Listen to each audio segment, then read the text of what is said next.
Halo, ini dengan Buce. Saat ini saya bersama dengan siapa? Ariela Hana Senjaya, nama lengkap saya. Ariel Hana Sinjaya. Ya, jadi Ya, Hana Sinjaya ini kamu mewakili dari Partai PDIP. Ya, saya PDIP. ya. Hmm. Kalau di Surabaya itu urutan keberapa nih? Saya di Dapil 1 itu, saya nomor urutan yang ke-10, yang terakhir. Oke, Jadi mudah diingat yang terakhir. 10 nomor terakhir ya di kertas kuning, Hmm. betul? Di kertas kuning Surat ya. suaranya yang kuning. Yang kuning nomor 10. Nah, kamu mewakili Surabaya dengan Jawa berapa? Daerahnya apa aja? Saya dengan Sidoarjo. Sidoarjo. Surabaya dengan Sidoarjo. Oh, gitu. Itu ada berapa total penduduknya? Ada berapa? Sorry. Total penduduk pemilihnya untuk Surabaya dan Pemilihnya. pemilih Oke, luar total ada sekitar berapa? 8 jutaan ya. Total sekitar 8 jutaan. Oh, oke. Itu di situ. Jadi Mm-mm. lumayan besar loh. Itu eh, Lumayan besar. hampir sama dengan Jakarta Selatan dan Jakarta Pusat combine dengan diaspora Mm-mm. luar negeri. Kita, nah, Hmm. kalau di itu kan eh, Jakarta Selatan, Jakarta Pusat, dan diaspora luar negeri kurang lebih dianggap sekitar 6-7 juta. Itu ada 7 kursi yang diperebutkan di situ. Kalau di Jawa Timur berapa, Surabaya berapa nih? Berapa 10 kursi? kayaknya. 10. 10. Oke, 10. Jadi yang kali lalu PDIP dapat berapa kursi dari 10 itu? Yang lalu PDIP dapat 3 kursi. Oh, 3 kursi ya. Jadi em, jadi kalian ada 10 orang dari PDIP yang compete untuk kurang lebih 3 kursi nih, kayaknya ya. Gitu ya. Ya, semoga bisa dapat lagi. Gitu. Oh, jadi Hopefully. di expecting kalau bisa ditambah satu lagi jadi 4 kursi begitu. Mm-mm. Ya. Nah, Kita berusaha, Nas. mungkin banyak juga Nggak, orang kita berusaha sekali ya. Apa kenapa? mungkin banyak juga orang nggak tahu nih siapa Hana ini. Bisa diceritakan sedikit kamu siapa? Kenapa bisa apa caleg? Apa yang menyebabkan kamu eh, terjun di dalam politik menjadi caleg dari PDIP? Oke. Jadi begini ya, saya kan kenapa saya jadi caleg DPIP, PDIP? Karena PDIP menurut saya adalah partai politik yang sangat nasionalis, sangat demokratis, sama tim ya. Dan tentunya ceritanya cukup panjang sampai saya sekarang ini menjadi caleg. Tetapi saya punya kerinduan yang besar untuk saya boleh menjadi wakil rakyat yang saya bisa memperjuangkan kebutuhan-kebutuhan yang ada, mewakili aspirasi masyarakat di Jawa Timur 1. Hmm, Itu yang saya harapkan. Itu seperti itu. hmm. Jadi supaya saya bisa membangun Indonesia lebih baik melalui legislasi yang progresif gitu dan sebagainya. Oh gitu ya. Nah, dari kalian dari apa dari di Surabaya saat ini gimana saat ini kira-kira potensinya kemenangan PDIP di Surabaya dan Jawa Timur? Saya kira itu memang kantong PDIP juga ya di situ ya. Mm-mm. Ya saat ini, maksudnya dari periode yang kemarin, PDIP memang kan yang mendapatkan kursi DPR RI yang terbesar. 20, yang periode lalu kan 20, hampir 23%. Ya. Dan saya pribadi saya yakin bahwa saat ini PDIP juga akan meraih suara yang banyak lagi. Dan namanya orang boleh yakin kan, boleh berusaha.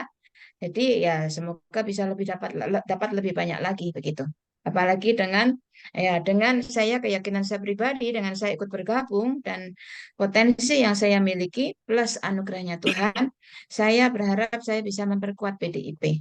Itu seperti itu. Karena PDIP ya seperti saya katakan tadi adalah satu partai yang demokratis, yang nasionalis, itu seperti itu. Hmm. Apakah saya wondering itu ini adalah itu apa flyer kampanye kamu yang di belakang kamu itu ya, yang adalah Iya, Hana, iya, Ibu iya. Hana pakai Ibu Hana pakai ini ya, pakai baju astronot ya. Pakai baju astronot. Ya, Ibu Hana bisa cerita sedikit gimana, kenapa pakai baju astronot? Oke, saya ini punya panggilan untuk menolong masyarakat, untuk berjuang bagi masyarakat yang saya sebutkan dalam ruang hampa, yang terpinggirkan, yang termarginalkan, dan salah satu bagian daripada area ruang hampa ini adalah generasi Z.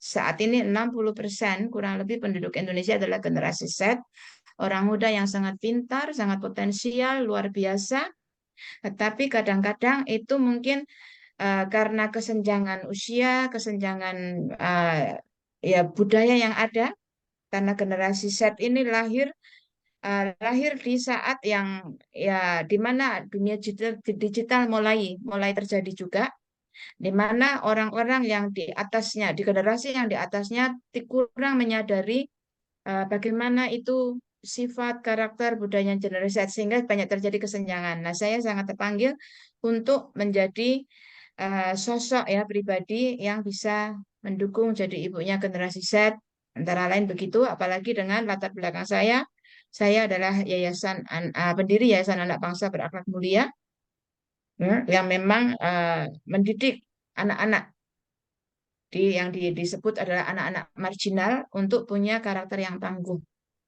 Nah, itulah yang kenapa saya memakai baju astronot. Itu di situ. Itu seperti itu. Karena astronot kan terbangnya dari ruang angkasa, ruang hampa, dan juga sesuatu yang boleh dibilang itu langka dan sedikit mustahil kalau kalau astronotnya ya. Saya bilang sedikit mustahil. Tapi banyak kali di dalam hidup kita mengalami banyak hal, banyak kemustahilan. Tetapi sebagai orang yang mengandalkan Tuhan dan kita bersyukur di Indonesia ada Pancasila, maka saya yakin bahwa di dalam kemustahilan, nah, saya berharap menembus kemustahilan untuk saya bisa mengabdi kepada masyarakat dalam kapasitas yang lebih luas lagi. Hmm. Kira-kira begitu. Nah, sebenarnya apa sih tugas daripada PDIP yang di daerah Surabaya ini untuk apa Tugas tugas dari DPR tingkat satu dari Surabaya ini apa ini sebenarnya? Misalnya apa? eh, mm-mm. Jadi begini, tugas DPR RI baik itu dari Dapil Jatim ataupun Dapil ya dimanapun kan Jatim satu itu daerah meliputi Surabaya dan Sidoarjo.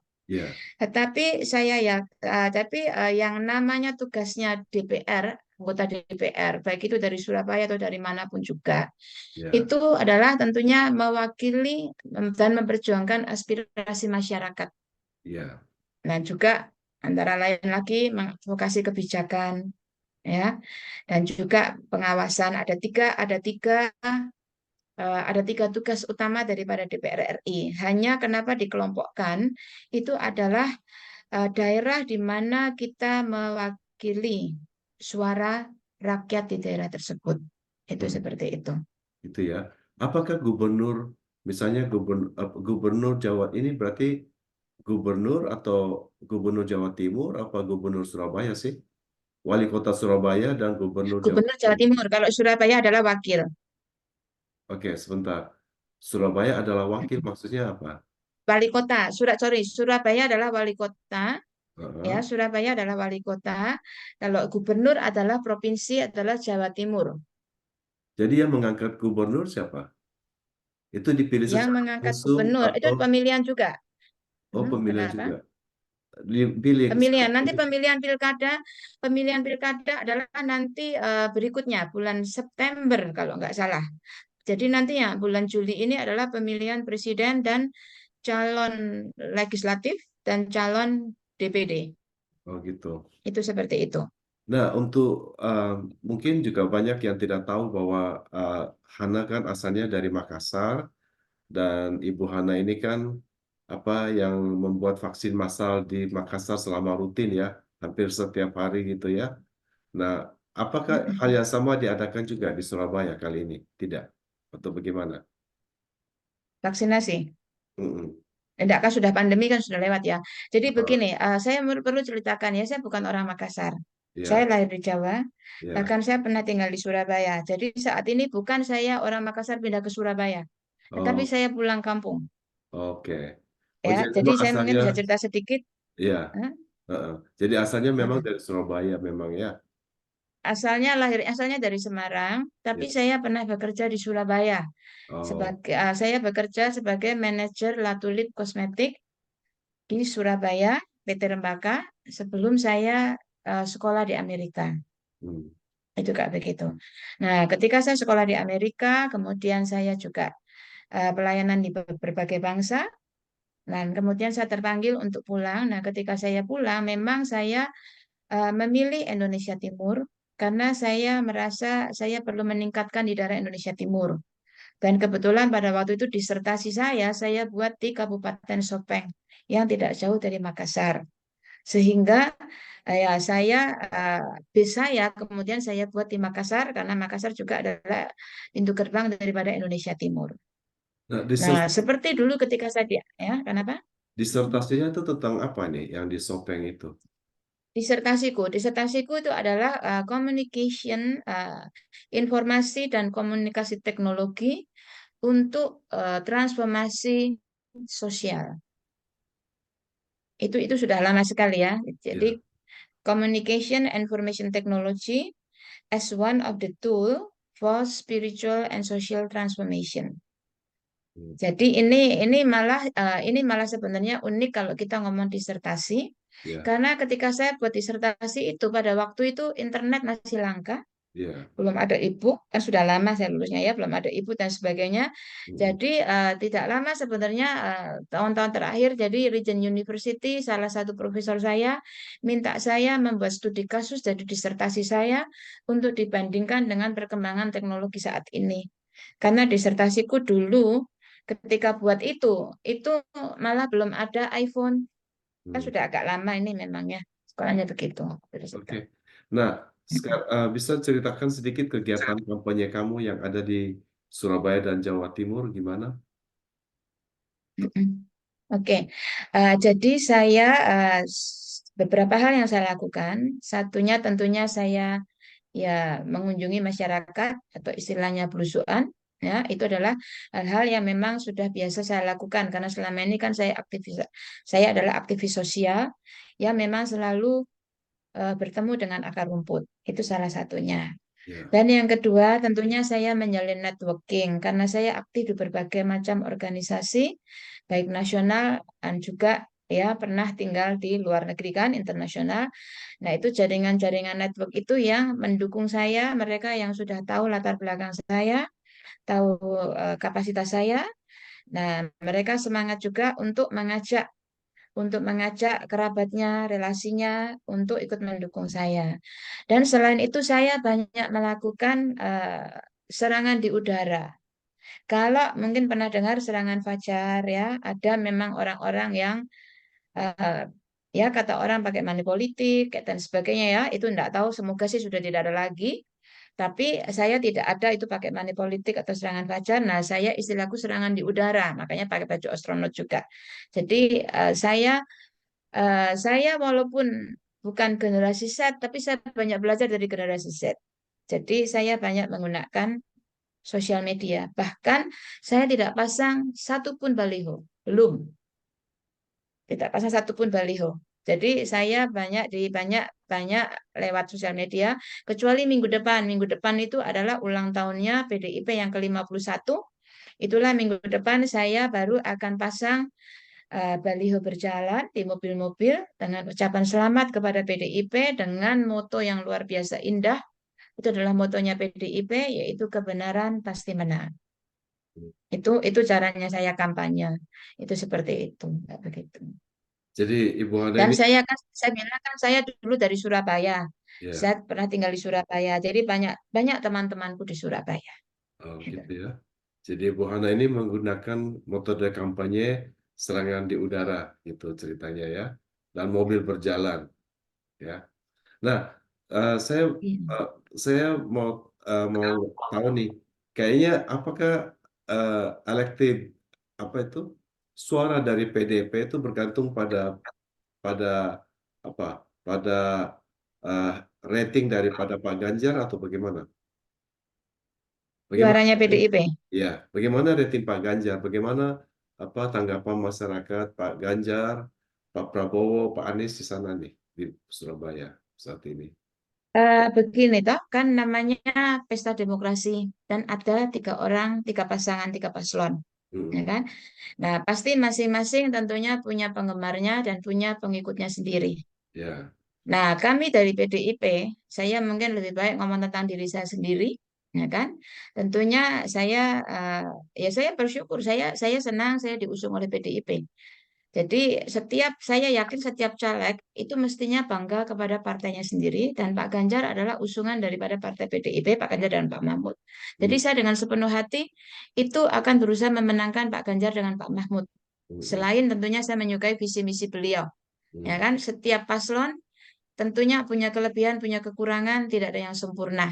Mm. Tetapi saya bangga dengan visi misi yang dimiliki oleh Pak Ganjar tersebut. Nah, suara PDIP tentunya eh, tentunya mungkin Pak Bujek sendiri melihat ada berbagai jenis survei. Ya. Tergantung siapa yang membuat surveinya. Itu seperti itu. Tetapi kita semua yang namanya kita bertarung, kita harus yakin, kita harus optimis bahwa calon yang kita usung itu adalah yang terbaik. Karena kadang di antara apapun yang diupayakan, itu kita tentunya tetap ada faktor X yang kita nggak ngerti, Mm. yaitu kedaulatan Tuhan yang bisa menentukan. Itu seperti itu. Mm. Tapi kami yakin Pak Ganjar adalah yang terbaik. Mm. Kalau dari karakter Pak Ganjar, apa yang menurut kamu yang paling kamu suka Yang paling saya suka dari karakter dari dari beliau? begini ya, Pak Ganjar itu adalah seorang yang anti korupsi, itu sudah jelas ya. Saya kenal langsung dengan Bapak Sekda yang terakhir yang mendampingi Pak Ganjar ketika Pak Ganjar jadi gubernur. Gubernur terakhir itu saya mendengar sendiri bagaimana beliau mengatakan tentang Ganjar yang berusaha, yang selalu berusaha untuk pemerintahan yang bersih. Itu seperti itu. Dan Pak Ganjar ini adalah beliau sangat memperhatikan masyarakat. Hmm. Sangat memperhatikan masyarakat. Nah, bahkan ini satu yang saya mau sampaikan adalah KTP Sakti. Jadi kalau Pak Ganjar nanti duduk jadi presiden, terpilih jadi presiden, KTP-nya kita itu itu menjadi KTP sakti. Ya kita sebut sakti karena KTP yang sama itu nanti sudah akan termasuk menjadi program keluarga harapan, bantuan langsung, uang tunai kalau memang ada yang membutuhkan, kartu Indonesia Pintar, kartu Indonesia kartu keluarga sejahtera, kartu sembako murah, kartu prakerja, kartu tani, kartu nelayan, kartu UMKM. Banyak sekali. Jadi itu adalah yang akan direalisasikan kalau nanti Pak Ganjar jadi presiden. Nah, kalau Tuhan menghendaki saya duduk menjadi anggota DPR, ya kan? Nah, tadi Pak Bucek tanya saya tugasnya DPR, mungkin saya sedikit ulangi ya, rangkum ya. Kan DPR RI itu punya tiga jenis tugas. Satu legislasi, satu tentunya tentang anggaran, dan yang ketiga adalah pengawasan tentang anggaran. Nah, apapun yang direncanakan oleh eksekutif, oleh kabinet, itu tentunya semua harus dibawa ke ruang DPR, ya kan? Dirapatkan oleh komisi-komisinya tersebut. Nah, saya pribadi saya bersyukur karena saya juga punya visi yang serupa dengan Pak Ganjar. Saya dulu hampir tidak bisa sekolah, toh, karena keadaan ekonomi Hmm. tinggi, tapi Ya. saya bersyukur saya bisa sekolah tinggi, jadi saya pun di depannya, ke depan nanti ini, saya berharap tidak ada anak Indonesia yang tidak sekolah. Bahkan saya ini sekarang sudah merencanakan untuk membuat sekolah virtual untuk orang-orang yang putus sekolah. Itu saya jadi DPR, anggota DPR ataupun tidak, itu segera akan saya launching. Sekolah virtual. Jadi kan di Indonesia ini ada ya orang yang hanya putus sampai SD, nggak lulus SMP, nggak lulus SMA karena keadaan ekonomi harus bekerja. Hmm. Nah, tapi di Indonesia ini sudah ada program kesetaraan. Kesetaraan yang tinggal belajar modul, langsung ujian.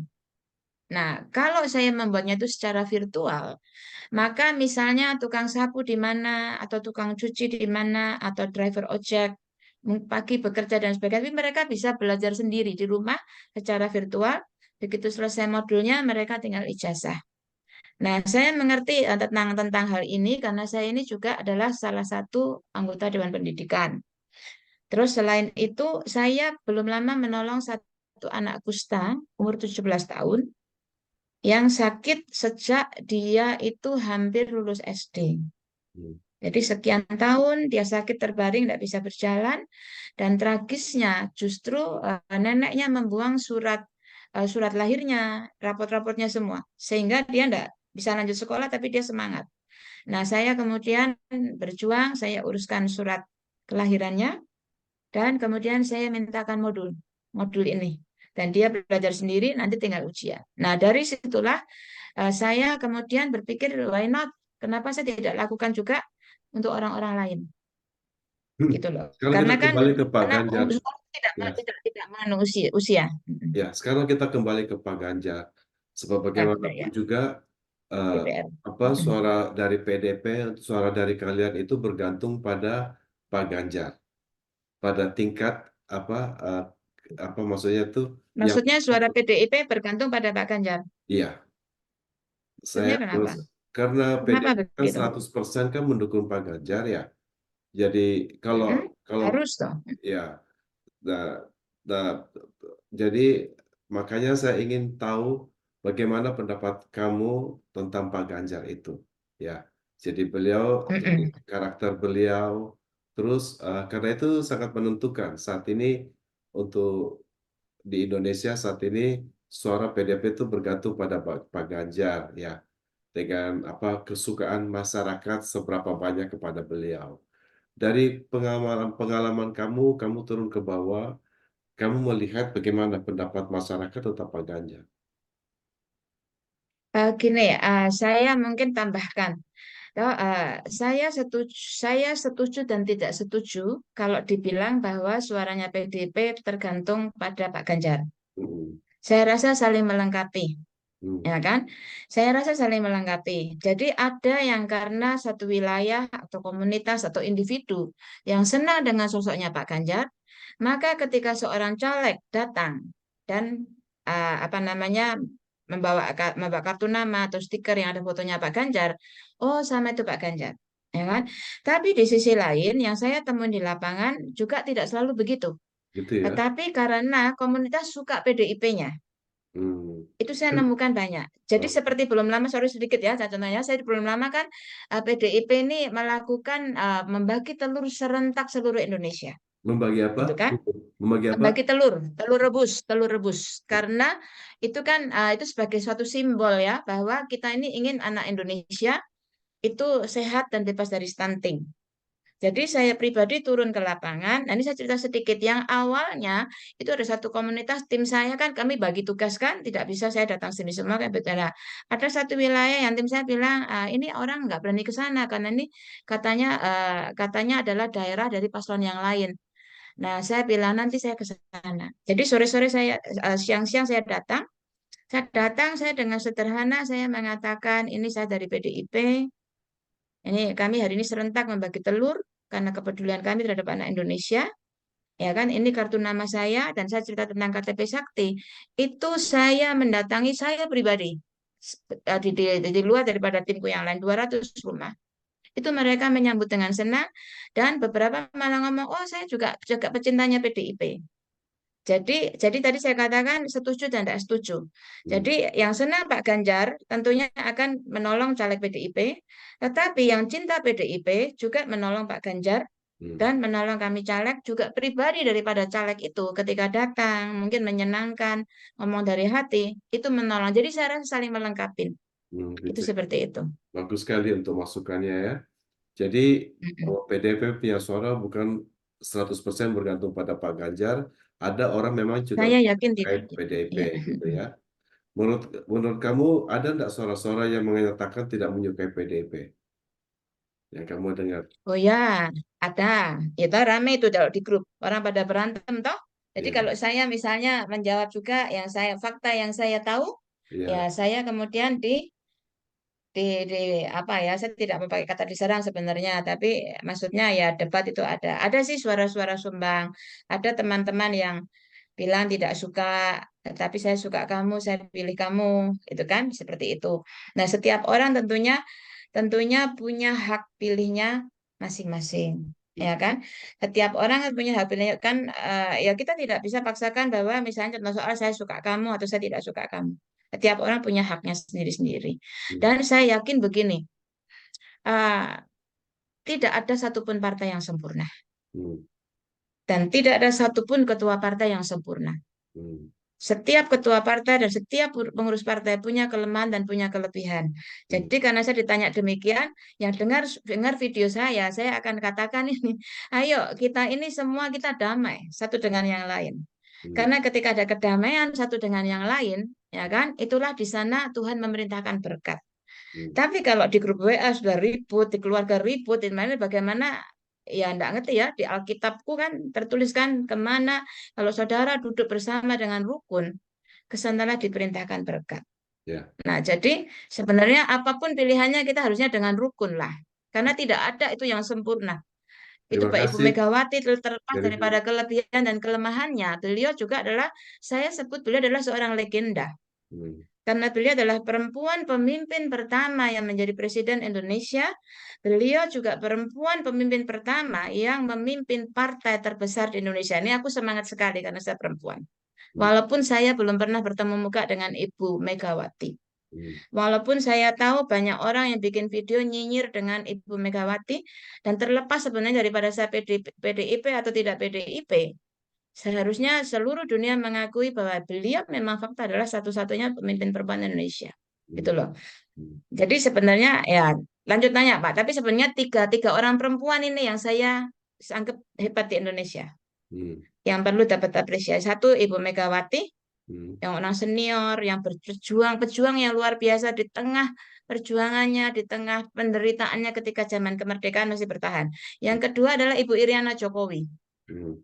Ibu Iriana Jokowi adalah seorang yang seorang ibu yang terlihat lemah lembut, sederhana, Hmm. tetapi beliau sudah sebenarnya jadi panutan bagi kami perempuan Indonesia bahwa perempuan itu bukan hanya pengasuh anak saja, Hmm. tapi bisa menunjang karir suaminya, karir seorang presiden. Jadi itu sebenarnya kalau melihat sosok Ibu Iriana, Hmm. itu para perempuan harusnya bisa meneladani bahwa aku pun bisa berbuat sesuatu yang lebih Hmm.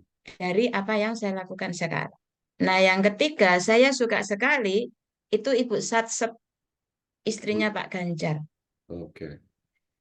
Itu Ibu Satsep. Itu cantik, cerdas, Hmm. menyenangkan, ya kan? Nah, itu renyah sekali.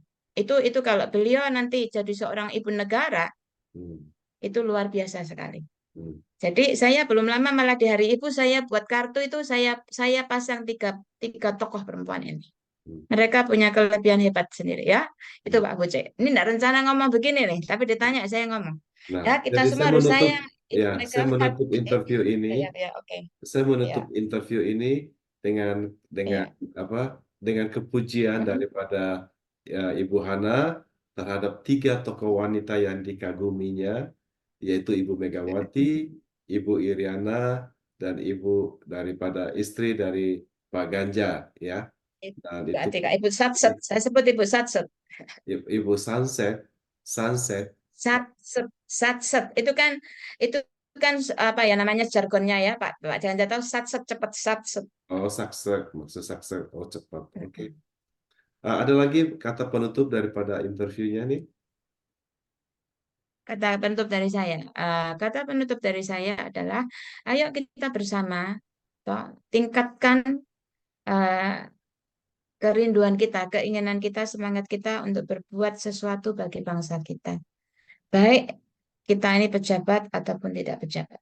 Itu juga seperti yang saya katakan kepada diri saya sendiri, baik saya menjadi calon anggota DPR, baik saya nanti terpilih menjadi anggota DPR RI ataupun tidak, saya tetap akan melakukan pelayanan saya, berjuang bagi rakyat, dan khususnya kepedulian saya kepada generasi Z, karena mereka lah yang akan menjadi pemimpin nanti, di masa Indonesia Emas. Terima kasih.